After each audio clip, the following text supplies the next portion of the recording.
અઝીમભાઈ, આપણે જે માસ્ટર મીટરનું કોપીનું કર્યું ને એ 90% ઓકે છે. એમાં એ લોકોએ જોયા પછી એવું કીધું આપણને કે માનો કે આનું નામ 001 એસી મલ્ટીમીટર હોય ને તો આપણે આગળ ઝેડ લગાડવો છે અને પાછળ યર લગાડવું છે. હવે આમાં એક વસ્તુ એવી કરવાની છે કે તમે નવાનું નામ છે ને ચેન્જ કર્યું છે.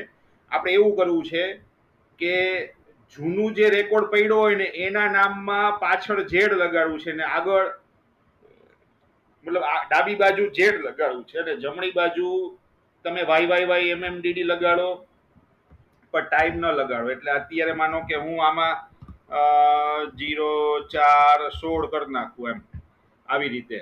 બરોબર. પણ આનું નામ જૂનામાં આવું કરવું છે, નવું નામ છે ને એ લોકોને આ રાખવું છે, કારણ કે નવું જ 90% વાપરવાના છે. બરાબર છે. એટલે જૂનાનું નામ આ થઈ જવું જોઈએ અને નવાનું નામ આ થવું જોઈએ ઉપલું. ડાબી બાજુ ઝેડ અને જમણી બાજુ YYYMD MMDD.